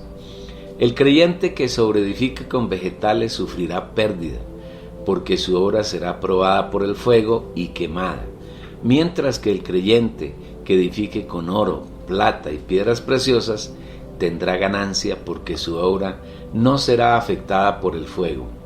En nuestro estado natural, en nuestro hombre viejo, somos como vegetales, no aptos para la edificación del cuerpo de Cristo. Pero una vez que somos transformados por el Señor, seremos convertidos en oro, plata, perlas y piedras preciosas, y seremos útiles para que el Señor edifique su cuerpo. En segundo lugar, en el versículo 18, el Señor le dice a Pedro que sobre esta roca edificará su iglesia. En esta frase hay dos términos interesantes para considerar. El primero es que el Señor afirma que edificará su iglesia sobre la roca. El catolicismo de manera astuta amañó la interpretación del versículo y dijo que la roca sobre la cual el Señor edifica la iglesia es Pedro, y por esa razón Pedro es el primer papa. Dos mentiras en una, introducidas furtivamente por Satanás para engañar incautos. Si esto fuera verdad, Pedro nunca hubiera escrito: acercándoos a él, piedra viva, desechada por los hombres, mas para Dios escogida y preciosa, vosotros también como piedras vivas, sois edificados como casa espiritual, para ser un sacerdocio santo, para ofrecer sacrificios espirituales aceptables a Dios por medio de Jesucristo. Por lo cual también contiene la Escritura: he aquí yo pongo en Sión una piedra angular, escogida, preciosa, y el que cree en él jamás será avergonzado. Para vosotros, pues, los que creéis, él es lo más preciado, pero para los que no creen, la piedra que los edificadores desecharon ha venido a ser la cabeza del ángulo, y piedra de tropiezo y roca de escándalo, porque tropiezan en la palabra, siendo desobedientes, para lo cual fueron también puestos. Primera de Pedro capítulo 2 versículos 4 al 8. Pedro no dice que nos acerquemos a él, sino al Señor Jesús, y en él somos edificados como casa espiritual para convertirnos en un sacerdocio santo. Él, el Señor Jesucristo, es la piedra escogida y preciosa en quien creyendo no somos avergonzados. Pedro tampoco fue el primer papa, porque el papado, la institución religiosa más mentirosa que ha inventado el diablo, fue establecido cerca de 400 años después de que Pedro había muerto. El segundo término que debemos tener en cuenta del versículo 18 de Mateo 16 es que el Señor afirma que es Él quien edificará su iglesia. Él no le entregó a ningún hombre el privilegio de edificar su cuerpo. La edificación de su iglesia se la reservó para sí. Todos los que se arrogan el derecho de edificar están completamente equivocados, vanamente hinchados por su propia mente carnal y haciendo unas obras que el Señor nunca les ha mandado. Él es el único que tiene capacidad, poder y autoridad de edificar su iglesia. El Señor dice igualmente que edificará su iglesia sobre la roca. En esta palabra roca es usado un vocablo griego petra, que quiere decir una gran piedra, una roca grande, y es usada en todas las ocasiones en que la roca se refiere al Señor Jesús. Cuando se refirió a Pedro empleó la palabra Petros, que debe traducirse como una piedra pequeña, piedras en las que debemos ser transformados todos los creyentes para ser aptos para la edificación que el Señor realizará de su cuerpo. Todos los hijos de Dios somos Petros. Las puertas del Hades no podrán prevalecer contra la iglesia que el Señor, la roca o piedra viva, edifica, es decir, las consejas de Satanás y su reino de tinieblas. Nunca afectará esa edificación, mientras que las edificaciones realizadas por los muchos grupos del protestantismo, por el catolicismo romano y el catolicismo ortodoxo oriental, son totalmente permeadas por Satanás, y en esas organizaciones moran ángeles caídos y demonios del reino de las tinieblas. Aún el Señor lo confirma en el Antiguo Testamento. Si el Señor no construye la casa, los constructores pierden su tiempo. Si el Señor no vigila la ciudad, los guardias pierden su tiempo. Salmos 27, versículo 1. Entonces la roca es Cristo, pero el Cristo que le fue revelado a Pedro por el Padre y a la vez por el mismo Señor Jesús. Esto nos lleva a concluir que si no tenemos revelación en nuestro espíritu de la obra que el Señor está realizando, nuestro vivir cristiano es vano. Este debe ser el mayor afán que debe tener todo creyente genuino. Esta es la razón por la cual Pablo dice en Gálatas 1, 11 y 12: Mas os hago saber, hermanos, que el evangelio anunciado por mí no es según hombre, pues yo ni lo recibí ni lo aprendí de hombre alguno, sino por revelación de Jesucristo. En otras palabras, si no tenemos el evangelio, el único evangelio que el Señor revela, nuestro vivir cristiano es inútil, desagradable al Señor. Debemos rogar al Padre cada día que nos revele al Hijo y suplicarle al Hijo que nos revele al Padre. Si este no es nuestro punto de partida, vana es nuestra fe. Tenemos un vivir lleno de vanidad y todo esfuerzo por hacer la obra del Señor es vacío. El Señor le dijo más a Pedro en esa ocasión: y a ti te daré las llaves del reino de los cielos. Mateo 16, 19. Una llave se utiliza para abrir una puerta y entrar en un aposento. El Señor le dio a Pedro la llave del reino de los cielos. ¿Por qué a Pedro y no a la totalidad de los discípulos que estaban con él? Porque fue Pedro quien tuvo revelación y no los otros. Cuando el Señor les preguntó quién decía la gente que era el Hijo del Hombre, Ellos le respondieron sin revelación, no se conectaran con el Padre. Pero la respuesta de Pedro denota que él estaba siendo revelado por el Padre y el Señor mismo así lo confirmó. Esto nos lleva a desmentir la afirmación de algunos grupos cristianos en el sentido de que Dios le dio la llave del reino de los cielos a la iglesia. Esta afirmación no es verdadera. En el pasaje de Mateo 16 que venimos considerando, podemos afirmar que la iglesia está representada por la totalidad de los discípulos. Y el Señor le dice a Pedro que es a él a quien le daría la llave del reino de los cielos y no al resto de los discípulos. No quiere decir que ellos no hayan entrado en el reino de los cielos. Seguramente más adelante obtuvieron mucha revelación y el Señor les entregó esa llave. Decimos esto para llegar a una conclusión que deseamos que el lector oyente guarde en su corazón. Si usted desea entrar en el reino de los cielos, necesita obtener la llave para abrir la puerta y entrar. Y si quiere conseguir la llave, es necesario que usted busque y obtenga revelación del Padre. Y esa revelación se consigue en el trono de la gracia, trono del cual las puertas están abiertas.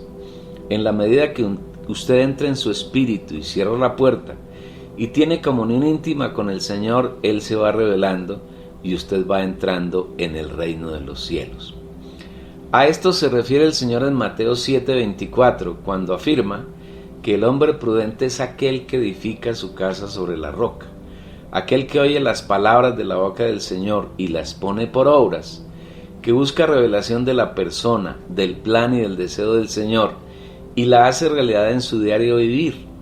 En el versículo 25 el Señor le garantiza al hombre prudente que aunque desciende la lluvia, vengan los ríos, y soplen los vientos y golpeen impetuosamente a esa casa, ella no caerá, porque ha sido edificada sobre la roca. Y descendió la lluvia y vinieron los ríos y soplaron los vientos y golpearon contra aquella casa y no cayó, porque estaba fundada sobre la roca. Podemos hablar de la lluvia desde dos puntos de vista. El primero, las pruebas que el Señor nos envía, la disciplina que nos da y los azotes que recibimos diariamente de su mano amorosa para nuestra transformación. Su disciplina, en la medida en que somos ejercitados en ella, nos lleva a participar de su santidad. Además, tuvimos a nuestros padres carnales que nos disciplinaban y los respetábamos. ¿Por qué no nos someteremos mucho mejor al Padre de los Espíritus y viviremos? Porque ellos, por pocos días, nos disciplinaban como les parecía, pero Él para lo que es provechoso, para que participemos de su santidad. Hebreos 12, versículos 9 y 10. El segundo punto de vista, la lluvia se refiere a las bendiciones que el Señor nos suministra.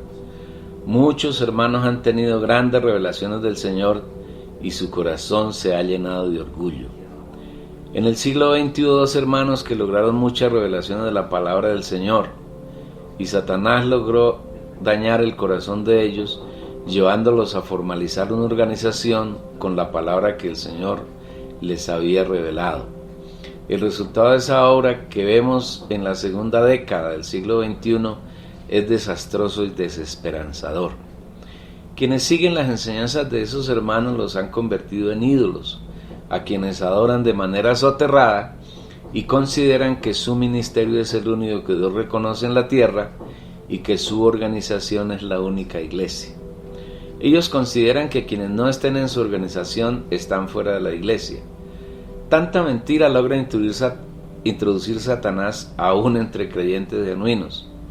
Esa fue una casa que cayó porque no estaba edificada sobre Cristo, sino sobre dos hermanos que recibieron revelación del Señor, pero que con esa revelación montaron una organización de muerte. Los vientos y los ríos hacen referencia a los ataques que lanza el reino de las tinieblas por medio de los ángeles caídos organizados, como principados, como autoridades, como ejércitos de maldad y como gobernantes de las tinieblas que están en los aires, es decir, están en todo lugar de la tierra.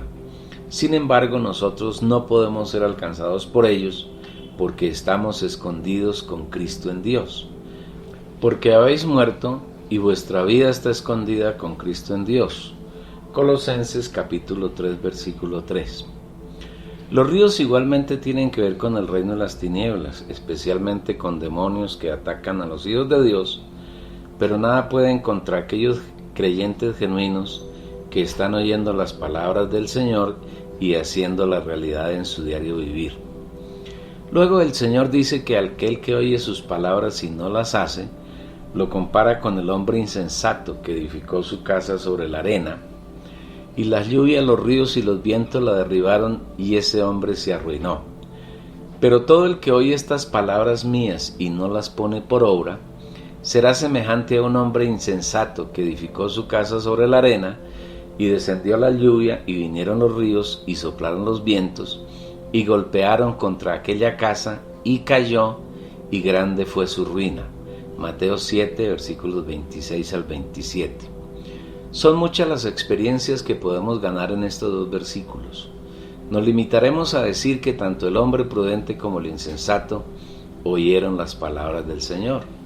La diferencia entre uno y otro está en que el primero puso en práctica esas palabras que le fueron reveladas, las hizo realidad en su diario vivir. El hombre insensato tuvo la misma oportunidad de oír las palabras del Señor, pero las convirtió en una doctrina sin vida, no en una realidad de su día a día. Usted, amable lector oyente, puede pedir al Señor que le añada más revelación, y con certeza Él lo hará, porque a quienes lo buscan con anhelo, Él está siempre dispuesto a revelarles las cosas que no han sido vistas por ojo, ni han sido oídas por oído, ni han llegado al pensamiento de ningún hombre. Para alcanzar esto solo hay un requisito: amar al Señor. Cosas que ojo no vio, ni oído oyó, ni han subido en corazón de hombre, son las que Dios ha preparado para los que le aman. 1 Corintios 2, versículo 9. Podríamos hablar mucho más acerca de la entrada al reino de los cielos, pero para no cansar al amable lector oyente, concluiremos diciendo que hay una puerta y un camino único para entrar en el reino de los cielos: hacer la voluntad del Padre. Que para hacer esa voluntad necesitamos conocerla, y la conocemos solamente mediante revelación en nuestro espíritu humano, y esa revelación se da solamente a aquellos que se acercan al trono de la gracia, a buscar gracia y misericordia del Señor, que es equivalente a entrar en el aposento más interior, el espíritu humano, cerrar la puerta y vivir en comunión secreta con nuestro amoroso Padre. Esperamos que para usted esto sea suficientemente claro y que tome oportunamente las decisiones que debe tomar. Que el Señor lo guíe en todo. Hasta aquí este primer capítulo del segundo tomo. Le invitamos a que vea, escuche el segundo. También te estamos invitando para que nos des un like, para que hagas un comentario y para que te suscribas. El suscribirte te garantiza que cuando haya novedades en este canal, tú serás notificado de ellas.